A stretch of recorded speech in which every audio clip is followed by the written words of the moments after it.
Welcome to the second installment of Battlefield 1 Best Weapons, and today we're looking at the Medic class. So by the end of this video, you'll be able to pick out the best weapons for certain engagements, and which guns to pick over others to fit your needs. Now the Medic class as a whole has seen quite the accuracy buff since the TTK shift, mainly due to the now lowered spread increase per shot across all SLRs, making their mag dumping capabilities a lot better without spread affecting your bullets too much. And some SLRs have had their minimum damage drop-off ranges increased, making their lethality a lot better, requiring one less shot to kill across the board. So to begin, we have the close quarter engagement SLRs, mainly to contend with the newly buffed Assault class. We have three choices to look at, but your overall best weapon to take the fight to the Assault class's turf is the Autoloading 8.25 Extended.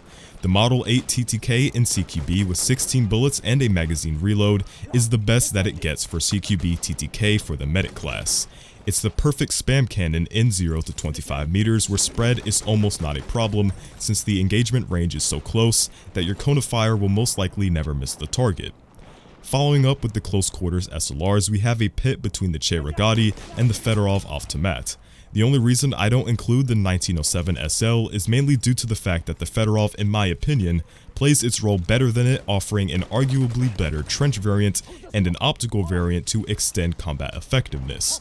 Although the 1907 offers a higher time to kill in CQB, but the higher rate of fire and larger magazine capacity gives the Fedorov much higher bullet saturation, making missed shots much less of a pain, which is a major concern when using the 1907.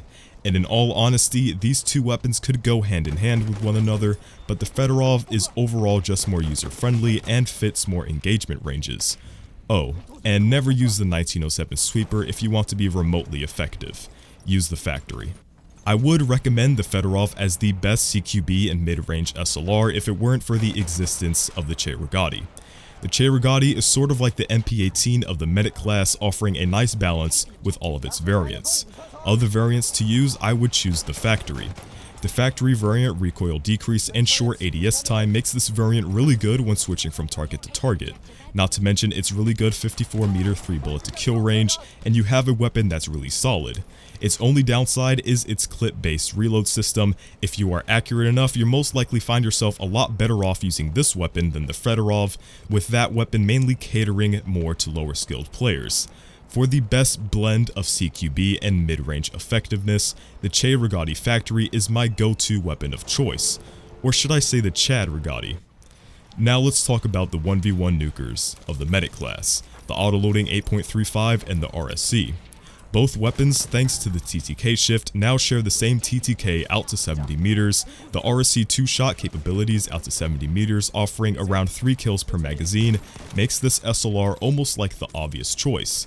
But thanks to its almost double time to kill if you miss a shot and its ineffective use with headshots and against targets with health between 54 and 84 HP, makes the RSC difficult to use.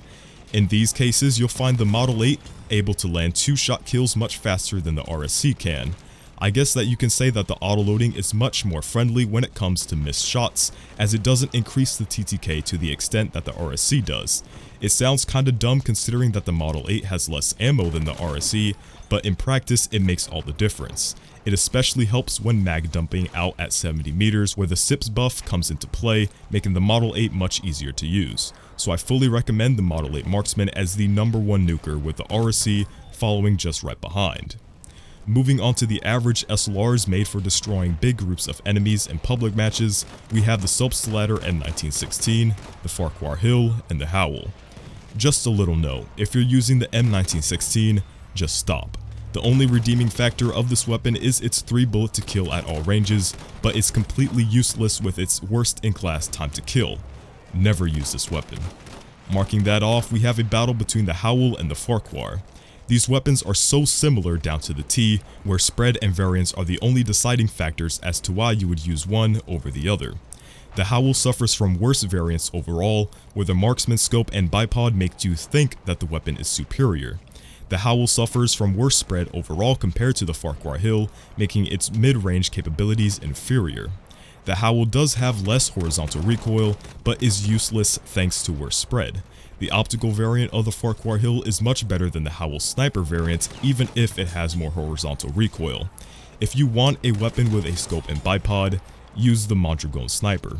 The Farquhar Hill Optical comes out of this fight as the best slayer of noobs, if you will.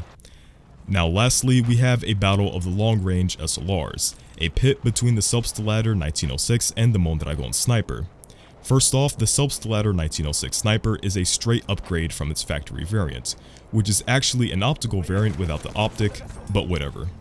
In theory, this weapon should absolutely annihilate the Mondragon since it should be able to mag dump better, but thanks to its relatively poor spread increase per shot and its 5-round clip, makes this weapon hard to sell. The Mondragon shares the bipod and scope along with the same damage model, but 5 more rounds at a slower rate of fire.